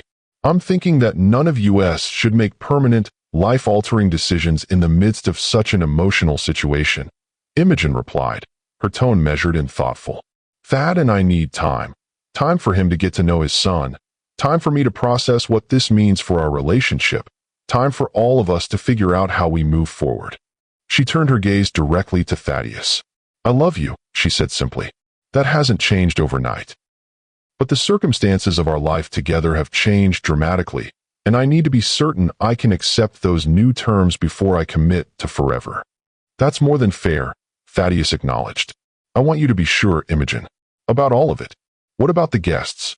Nora asked, practical concerns rising to the fore. The arrangements? They've already been informed, Imogen said. I spoke with the wedding planner at dawn. We're converting today's ceremony into a celebration of friendship instead, still formal, still with the dinner and dancing afterward, but without the legal binding. Most guests are being understanding, especially since we're still providing the full weekend of activities they were promised. The decisiveness of her planning impressed Nora. This was the Imogen she remembered from college, pragmatic and efficient when faced with a crisis, able to reorganize and adapt without falling apart. There is one other matter we need to discuss, Imogen continued, her gaze shifting to include Nora. Kieran's medical situation. How did you know about that? Nora asked, surprised. Thad told me last night, Imogen explained. And it's actually one of the reasons I wanted to speak with both of you together. She took a deep breath. I have a proposition. Nora and Thaddeus exchanged confused glances. What kind of proposition? Thaddeus asked. I'm on the board of the Metropolitan Fertility Foundation, Imogen said. The same organization that brought Thad and me together. We don't just support fertility treatments. We also fund genetic research, especially for hereditary conditions that affect children. She leaned forward, her expression earnest. There's a new research program focused specifically on Ehlers-Danlos syndrome. They're developing advanced genetic testing that can identify specific mutations and tailor treatments accordingly. Kieran would be an ideal candidate for the program. What would that involve? Nora asked cautiously. Comprehensive genetic testing for Kieran, Thad, and ideally both extended families to trace the inheritance pattern. The foundation would cover all costs, of course. In return, the anonymized data would contribute to their research. And the benefit for Kieran? Thaddeus asked, his protective instincts clearly engaged. The most advanced diagnosis and treatment protocol available, Imogen replied. Access to specialists who are leading the field. And potentially, if he qualifies, participation in clinical trials for new supportive therapies. Nora considered the offer carefully. This is very generous, Imogen. But I have to ask why? After everything that's happened, Imogen's expression softened. Because despite the complicated circumstances, Kieran is a child who needs help. And because, she hesitated, vulnerability briefly showing through her composed exterior. Because even if Thad and I don't end up together, I've spent years working with the foundation. Helping families and children is important to me. It's who I am. The simple statement resonated with both Nora and Thaddeus. Whatever else had changed in their complicated triangle, Imogen's fundamental character, her compassion and determination to make a difference, remained constant. I think it's worth considering, Thaddeus said, looking to Nora for her opinion. But of course, it would be entirely Kieran's choice whether to participate. I agree, Nora nodded. I'll discuss it with him. And, thank you, Imogen. This is incredibly kind, given the circumstances. The circumstances are what they are, Imogen replied with a small shrug. We can't change the past. We can only decide how to move forward from here. As they continued discussing the logistics of both the postponed wedding and the potential medical program for Kieran, Nora found herself watching Imogen with newfound respect. The girl she had known in college had grown into a woman of remarkable strength and dignity, someone who could face heartbreak and disappointment without losing her sense of purpose or compassion. Whatever happened between Imogen and Thaddeus going forward, Nora hoped they might somehow salvage their friendship. There had been a time when Imogen had been like a sister to her. Perhaps, in this strange new family configuration they were creating, they could find their way back to some version of that bond. After finalizing the details with Imogen, Nora and Thaddeus left the suite to retrieve Kieran from his nature hike. As they walked along the lakeside path, a comfortable silence settled between them, the first moment of genuine peace since their world had turned upside down the previous evening. She's remarkable, Thaddeus said finally. Imogen, the way she's handling all of this. She is, Nora agreed. Though I'm not entirely surprised. She was always the most resilient of our friend group in college. Nothing kept her down for long. Do you think she'll go through with the wedding eventually? Once the shock wears off? Nora considered the question carefully. I don't know. That depends on a lot of factors, including how we handle the next few months. She glanced at him. And what you want, of course. Thaddeus was quiet for a moment, his gaze fixed on the lake stretching before them. 24 hours ago, I thought I knew exactly what I wanted. Now everything's changed. Because of Kieran? Because of Kieran, he acknowledged. Because of you. Because of realizing that the past 9 years have been built on a misunderstanding that cost all of us so much. The implication hung in the air between them, unspoken but unmistakable. Before Nora could formulate a response, they spotted Kieran among a group of children returning from their hike, his face alight with excitement as he clutched a small bag of what appeared to be his fossil finds. Mom, Dad, he called out, waving enthusiastically. Look what I found. The casual use of Dad, so new and yet delivered with such natural ease, stopped both adults in their tracks. Thaddeus's expression transformed with wonder and barely contained emotion. He called me Dad, he said softly, as if afraid speaking too loudly might break the spell. He did, Nora confirmed, equally moved by the simple declaration of acceptance. Kieran reached them, proudly displaying his collection of small fossils. The guide said this one is over 300 million years old, he explained, holding up a small stone with the distinct impression of a prehistoric fern. And this one might be part of a trilobite. That's incredible, Thaddeus said, examining each specimen with genuine interest. Did you know that fossils like these helped scientists understand how quantum systems might preserve information over time? Really? Kieran's eyes widened behind his glasses. How? As father and son walked ahead, deep in conversation about the intersection of paleontology and quantum physics, Nora followed a few steps behind, watching them with a mixture of joy and wistfulness. They fit together so naturally, these two kindred spirits with their shared passion for understanding the universe's mysteries. What place would she have in this new configuration? Would she become merely the co-parent, the practical administrator of Kieran's daily life, while Thaddeus provided the intellectual stimulation and excitement? Or could they find a way to balance their roles, to complement rather than compete with each other in raising their remarkable son? The questions had no immediate answers, but watching Kieran's animated gestures as he explained something to his newfound father, Nora knew one thing with absolute certainty.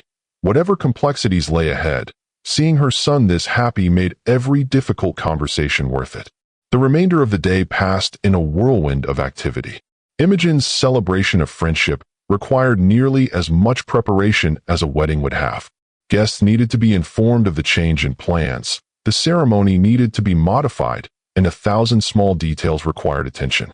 Nora found herself unexpectedly involved in the preparations when Imogen called asking for her help with some last-minute design adjustments to the pavilion. Working together to transform the wedding setup into something more appropriate for the revised event, they fell into a rhythm reminiscent of their college days, when they'd pulled all-nighters to complete design projects. You still have an excellent eye for balance, Imogen commented as Nora rearranged a floral display. You could have been a successful event designer if you'd wanted. Interior design suits me better, Nora replied. More permanent, less stressful. And the hours are more compatible with raising a child alone. Imogen's hands stilled on the table, setting she was adjusting. You won't be raising him alone anymore, she observed quietly. No, Nora acknowledged, the reality of this fundamental change still sinking in. I suppose I won't. Are you okay with that? The question was surprisingly gentle, free of the accusation or bitterness Nora might have expected. I'm adjusting to the idea, she admitted. It's been just the two of us for so long. Thad will be a good father, Imogen said, resuming her work. It's one of the things that attracted me to him, how much he wanted a family, how seriously he took the idea of parenthood. He seems to be falling into the role naturally, Nora agreed. Kieran already adores him. And Thad clearly adores Kieran. Imogen's smile held a touch of sadness.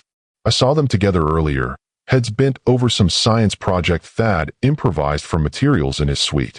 The resemblance is uncanny, not just physical, but in how their minds work. I noticed that too. They worked in companionable silence for a while, each lost in her own thoughts. Finally, Imogen spoke again, her voice carefully casual. "What happens after this weekend? Have you discussed it yet?" Briefly, Nora replied. "Thaddeus wants to be involved in Kieran's life, of course. We'll have to work out the logistics. We live on opposite coasts." "He mentioned possibly opening a branch office near you," Imogen said, "to make co-parenting easier." This was news to Nora. "He didn't mention that to me." "I'm not surprised. He's still processing everything himself." Imogen straightened a row of votive candles with meticulous precision. "For what it's worth, I think he's trying to be respectful of your role as Kieran's primary parent. He's aware that he's the newcomer in your son's life." "Our son," Nora corrected gently. "That's something I'm trying to adjust to as well, sharing Kieran's parentage." Saying our instead of my. Imogen nodded understanding. "And what about you and Thad? Beyond co-parenting, I mean." The directness of the question took Nora by surprise. "There is no me and Thad," she said quickly. "That was 9 years ago. We're different people now." "Are you?" Imogen's gaze was penetrating. "Because I've seen how you look at each other when you think no one's watching. There's history there, Nora. Unresolved history." "Imogen, I'm not accusing you of anything," Imogen clarified, her tone softening. "I'm just trying to understand the full picture before I make any permanent decisions about my own future." The honesty of the statement deserved an equally honest response. "I don't know what I feel for Thaddeus," Nora admitted. "There's a connection there, yes. A shared history, a shared child. But that doesn't mean we're meant to be together now." "And if you were?" Imogen asked. "If those feelings are still there, or could be again?" Nora met her friend's gaze directly. "Then I would be honest about it, with myself, with Thaddeus, and with you. But I wouldn't act on it while his commitment to you is still unresolved. I promise you that, Imogen." Something in Imogen's expression relaxed at this assurance. "Thank you for that. And for your honesty." She picked up another centerpiece, moving it to a different table. "You know, in some twisted way, this situation has reminded me of why we were such good friends in college. You always were unfailingly ethical, even when it would have been easier not to be." "So were you," Nora pointed out. "I still remember how you returned that expensive textbook you found in the library, even though you could barely afford your own copy." "God, I'd forgotten about that." Imogen laughed, the sound genuine for the first time since the revelations of the previous night. "The moral dilemmas of broke college students. Slightly different stakes than what we're facing now," Nora acknowledged with a rueful smile. "Slightly," Imogen agreed. Then, more seriously, "Whatever happens with Thad and me, with Thad and you, I hope we can find our way back to being friends, Nora. Real friends. I've missed that more than I realized." The simple sincerity of the statement touched Nora deeply. "I'd like that too," she said softly. "Very much." The evening's celebration of friendship was a testament to Imogen's skill at transforming potential disaster into something meaningful and beautiful. The lakeside pavilion glowed with hundreds of lanterns, the tables arranged in a circular pattern that encouraged conversation and connection rather than the traditional hierarchical layout of a wedding reception. In place of wedding vows, Imogen and Thaddeus each gave brief speeches about the importance of honesty, adaptability, and facing life's unexpected challenges with grace. Thinly veiled references to their current situation that nonetheless resonated with the assembled guests. If anyone thought the last-minute change of plans strange, they were too polite to comment directly, instead embracing the revised celebration with enthusiasm. Kieran, dressed in a child-sized suit that Thaddeus had somehow procured that afternoon, moved between his parents throughout the evening, clearly delighting in his new expanded family circle. Nora watched with a mixture of joy and wistfulness as he proudly introduced his father to other children at the event, his usual reserve transformed into excited animation. "He seems to be adjusting remarkably well," a voice observed from beside her. Nora turned to find Dr. Rowan Powell, Kieran's pediatrician and an unexpected guest at the weekend's events. "Dr. Powell," she said, surprised. "I didn't realize you were here." "Imogen invited me as a representative of the Metropolitan Fertility Foundation," he explained. "I serve on their medical advisory board. Small world, isn't it?" "Increasingly so," Nora agreed with a rueful smile. "And yes, Kieran is adapting better than I could have hoped. He's always wanted to know his father." "Children are often more resilient than we give them credit for," Dr. Powell noted, watching as Thaddeus bent to listen intently to something Kieran was explaining, especially when the adults in their lives prioritize their well-being over their own emotional complications. "We're trying," Nora said. "All of us." Imogen mentioned the possibility of enrolling Kieran in our EDS research program. Dr. Powell continued, "I think it could be tremendously beneficial for him. His symptoms have been concerning me for some time, but without a complete family medical history, diagnosis has been challenging. Thaddeus is willing to undergo whatever testing is necessary," Nora assured him. "He's completely committed to Kieran's health." "Excellent. And what about you, Nora? How are you handling all of this?" The question, asked with genuine concern rather than mere curiosity, caught Nora off guard. She had been so focused on managing Kieran's needs and navigating the complex dynamics with Thaddeus and Imogen that she had barely considered her own emotional state. "I'm adapting," she said finally. "It's an adjustment, sharing Kieran after so many years of being his only parent. But seeing how happy he is with Thaddeus makes it easier. And your history with Mr. Lockhart? That doesn't complicate matters." Nora gave him a sharp look. "Did Imogen discuss that with you?" "No," Dr. Powell assured her. "But I've been Kieran's doctor since he was born. I've seen the resemblance. And I've heard you mention his father's name once or twice over the years." He smiled gently.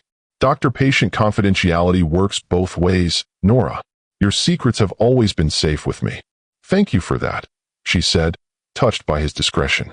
"And yes, our history does complicate things. But we're both committed to putting Kieran first." "A noble intention," Dr. Powell acknowledged. "Just remember that children are perceptive. They sense tension, unresolved feelings. Sometimes the best gift parents can give their children is honest closure to their own relationship, whatever form that closure takes." Before Nora could respond to this surprisingly insightful advice, Kieran appeared at her side, his eyes bright with excitement behind his glasses. "Mom, Dad says he's taking me to the Kennedy Space Center next month. They have real space suits and moon rocks and everything." "Does he now?" Nora raised an eyebrow, looking past Kieran to where Thaddeus was approaching with an apologetic expression. "I should have discussed it with you first," Thaddeus acknowledged.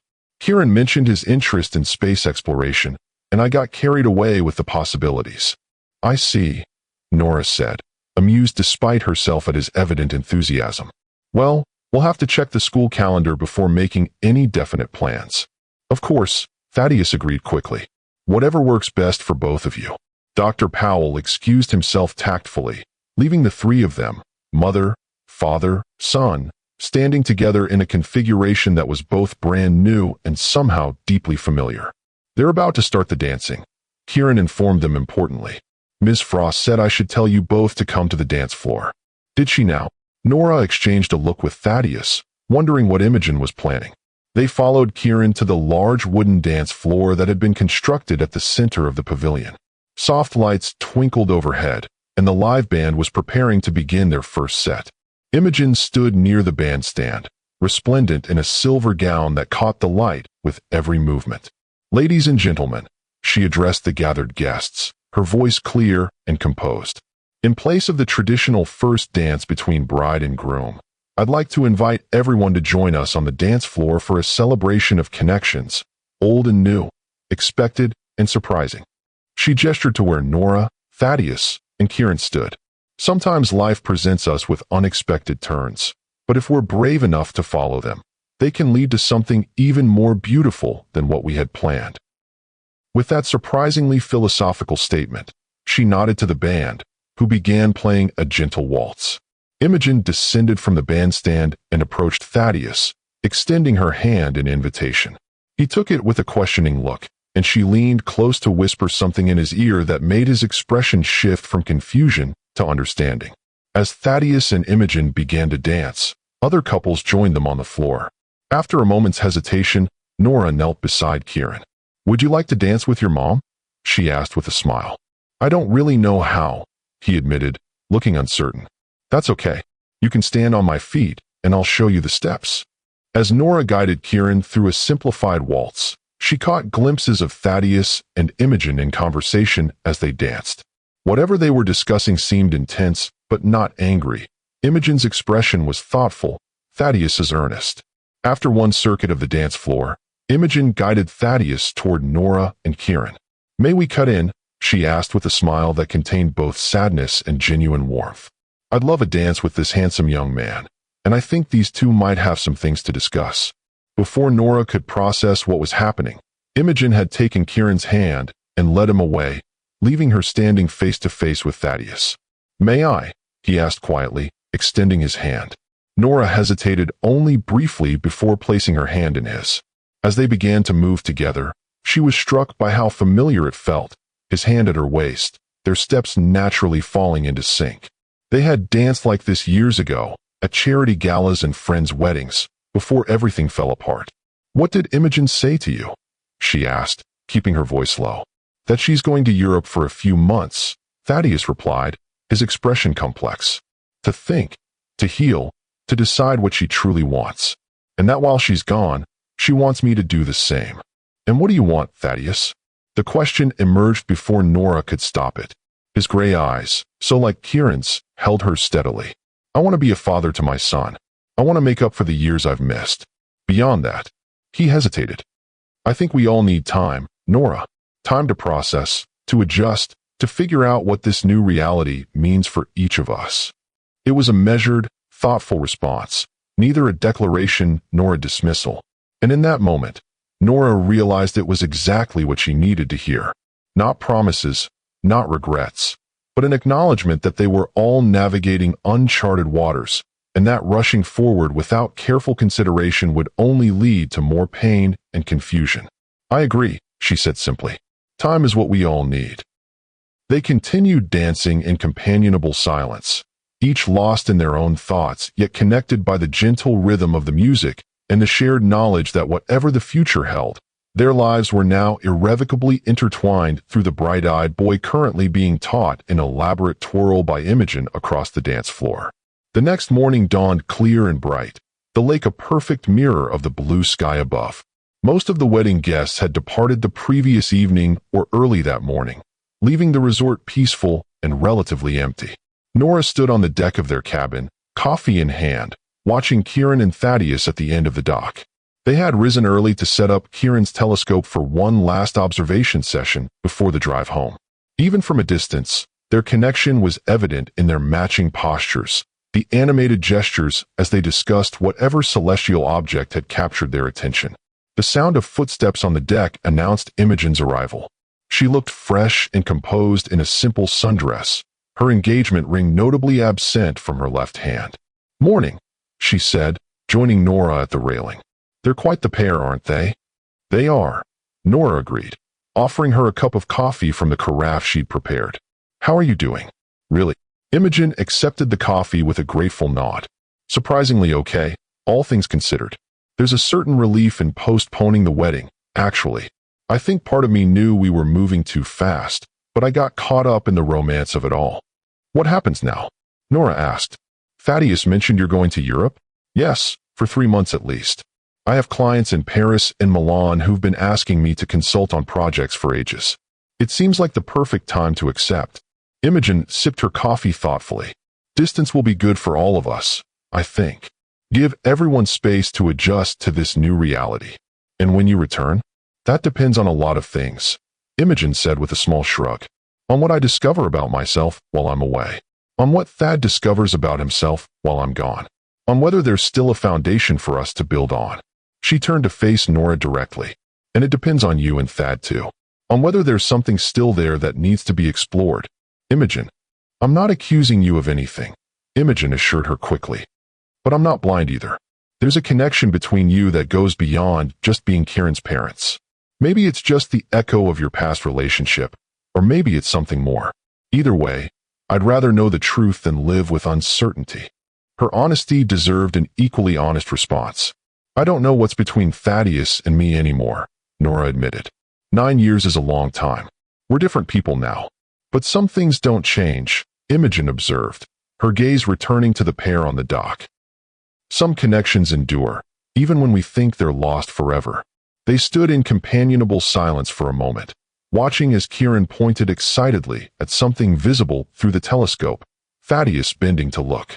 "Whatever happens," Imogen said finally, I want you to know that I don't blame you for any of this, Nora. Not for the past misunderstandings, not for keeping Kieran's existence secret, not for the complicated feelings that might still exist between you and Thad. Life is messy. Hearts are messier still. The simple absolution, offered without reservation, moved Nora deeply. Thank you, she said softly. That means more than I can express. Just promise me one thing. Anything. If you and Thad do find your way back to each other, make sure it's because you truly want a future together, not just because of your shared past or because of Kieran. Imogen's expression was earnest. You both deserve genuine happiness, not just a convenient arrangement. I promise, Nora assured her. And Imogen, I hope you find happiness too, whatever form it takes. You deserve that as much as anyone. Imogen smiled, a genuine expression that reached her eyes. I think I will. For the first time in years, I feel like I'm making choices for myself, not just following expectations or settling for what seems available. As they stood together watching the father and son on the dock, Nora was struck by the strange circular nature of life, how endings could become beginnings, how loss could lead to unexpected gains, how the secrets we keep to protect ourselves might ultimately need to be revealed for true healing to occur. The weekend had begun with an invitation to witness a friend's wedding. Instead, it had become the catalyst for unraveling 9 years of misunderstandings and creating new possibilities none of them could have anticipated. Whether those possibilities would lead to renewed romance, strengthened friendship, or simply a more honest co-parenting arrangement remained to be seen. But watching Kieran's animated face as he shared his passion for the stars with the father he'd only just discovered, Nora knew one thing with absolute certainty. Whatever complications lay ahead for the adults in this unusual triangle, they had given her son an immeasurable gift. The knowledge that he was wanted, valued, and loved, not just by one parent, but by a circle of adults committed to his well-being. And in the end, wasn't that the most important outcome of all? 6 months later, Nora stood in her kitchen preparing dinner while Kieran sat at the counter working on his science fair project, a sophisticated model demonstrating the principles of quantum encryption inspired by his father's work. Do you think Dad will make it back in time to see the final presentation? Kieran asked, carefully connecting wires in the display. He promised he'd try. His text this morning said his flight should land by noon tomorrow, Nora replied, checking the casserole in the oven. Barring any delays, he'll be there with plenty of time to spare. Good, Kieran said with satisfaction.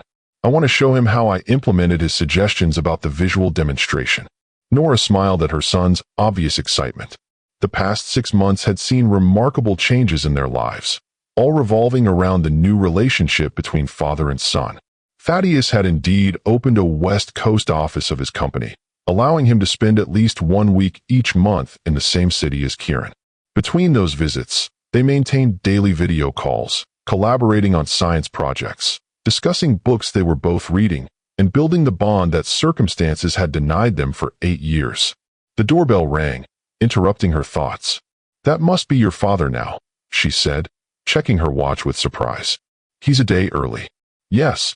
Kieran jumped off his stool and raced to the door, throwing it open with enthusiasm. Dad, you're early. Come see what I did with the encryption model. But it wasn't Thaddeus who stood on their doorstep. Instead, Imogen waited there, looking tanned and relaxed in casual travel clothes, a hesitant smile on her face. Imogen, Kieran exclaimed, recovering quickly from his surprise. You're back from Europe. I am, she confirmed, accepting his spontaneous hug with obvious pleasure. Just got back yesterday. I hope it's okay that I stopped by without calling first. Of course, Nora assured her, coming to the door. We're always happy to see you. Come in. We were just about to have dinner. There's plenty if you'd like to join us. That would be lovely, thank you. Imogen entered the house, looking around with appreciation. You've made some changes to the living room. The new color scheme is beautiful. Mom's been redecorating, Kieran informed her importantly. She says creative expression is an important outlet for processing emotional transitions, whatever that means. Both women laughed at his matter-of-fact repetition of Nora's therapeutic explanation. It means that sometimes changing your surroundings helps you adjust to changes in your life, Nora explained, guiding them toward the kitchen. And we've certainly had plenty of those lately. So I've heard, Imogen said, accepting the glass of wine Nora offered. Thad mentioned you've been setting up a co-parenting arrangement that seems to be working well. It is, Nora confirmed. Kieran spends 1 weekend a month in San Francisco with Thaddeus, and Thaddeus comes here for at least a week each month. Plus there are the video calls, the joint science projects, the medical appointments. Mom, can I show Ms. Frost my science fair project? Kieran interrupted, practically vibrating with eagerness to display his work. Of course, sweetheart. But let's set the table first so dinner doesn't get cold. With Kieran temporarily distracted by table-setting duties, Imogen moved closer to Nora at the kitchen counter. How are you really? She asked quietly. Thad said you've been amazing through all of this, but I wanted to hear it from you directly. I'm good, Nora said, and realized she meant it sincerely. Better than I expected, actually. Seeing Kieran and Thaddeus together, it's been healing in ways I didn't anticipate. And the two of you? You and Thad. The question was asked casually, but Nora could hear the underlying current of genuine concern. We're co-parents, she replied carefully. Friends, even. But that's all, Imogen. We've both been very careful about maintaining appropriate boundaries. Something in Imogen's expression relaxed at this assurance. That's probably wise, given how fresh everything still is. It is, Nora agreed. And speaking of Thaddeus, how are things between you two? He mentioned you'd been in touch since you returned. We had dinner last night, Imogen confirmed. It was clarifying. 3 months apart gave us both perspective we needed. Before she could elaborate, Kieran reappeared, having completed his table-setting task. Can I show Ms. Frost my project now? Go ahead, Nora laughed, recognizing that her son's patience had reached its limit. As Kieran led Imogen to the dining table where his project was set up, launching into a detailed explanation of quantum principles that would have challenged most adults to follow, Nora took a moment to observe them together. Imogen listened with genuine interest, asking thoughtful questions that delighted Kieran with their insight. She had changed during her European sojourn, not just the subtle physical changes of a tan and a new hairstyle, but something deeper, a certain groundedness and clarity that hadn't been there before. Whatever revelations or decisions she had reached during her time away, they seemed to have brought her peace. Dinner was a lively affair, with Kieran dominating the conversation with tales of his latest school adventures and scientific discoveries. Imogen shared stories of the architectural wonders she'd visited in Europe, and Nora contributed updates on her latest design projects. It felt natural, comfortable, 3 people who had found their way to friendship despite the complicated circumstances that had brought them together. After Kieran had been sent to get ready for bed, promising Imogen he would show her his telescope collection in the morning if she came back to visit, the 2 women settled in the living room with fresh glasses of wine. He's thriving, Imogen observed. Having Thad in his life has been good for him. It has, Nora agreed. And the medical treatments through the Foundations program have made a huge difference too. His joint pain is significantly reduced, and the physical therapy is helping with his flexibility issues. I'm so glad to hear that.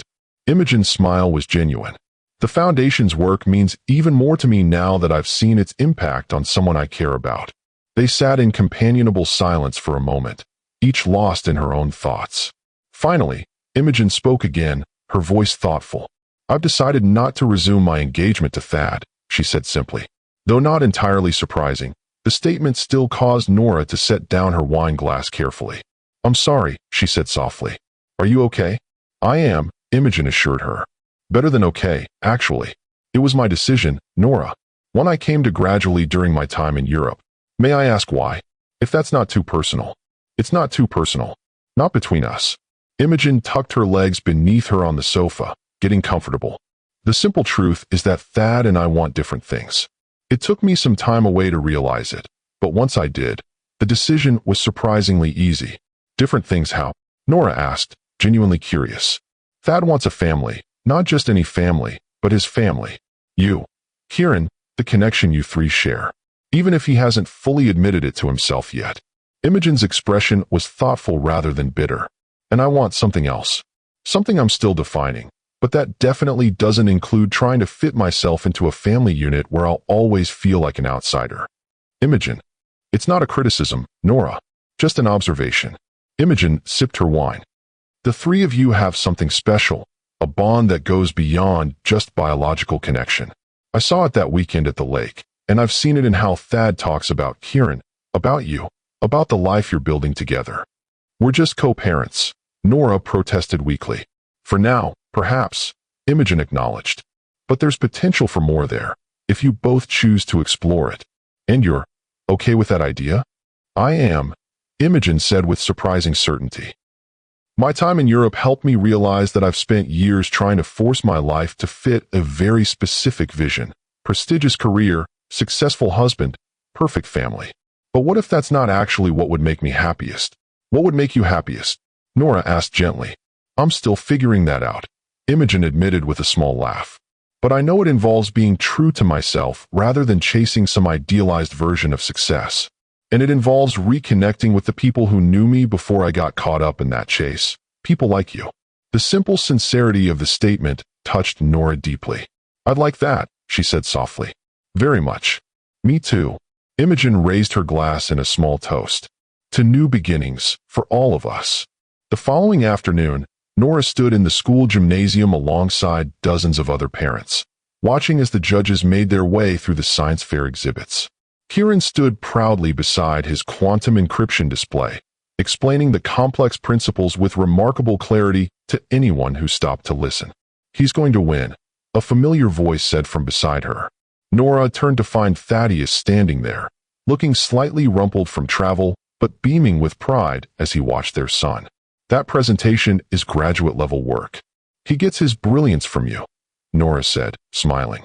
And his ability to explain complex ideas clearly? That's all you. Thaddeus's gaze was warm as it rested on her. Thank you for sending me his presentation notes in advance. It gave me time to prepare some thoughtful questions for the judges to consider. You didn't, Nora gasped, half horrified, half amused. I absolutely did. Thaddeus confirmed unapologetically. Nothing unethical, just a few suggestions about the real-world applications they might not have considered. You're incorrigible. I prefer to think of it as being supportively involved in my son's education. Their easy banter was interrupted by Kieran's excited wave from across the room. He'd spotted his father and was gesturing enthusiastically for him to come see the final version of the project. With an apologetic smile to Nora, Thaddeus made his way through the crowd to join their son. Watching them together, Kieran animated and confident as he demonstrated his project, Thaddeus attentive and genuinely impressed. Nora felt a familiar warmth spreading through her chest.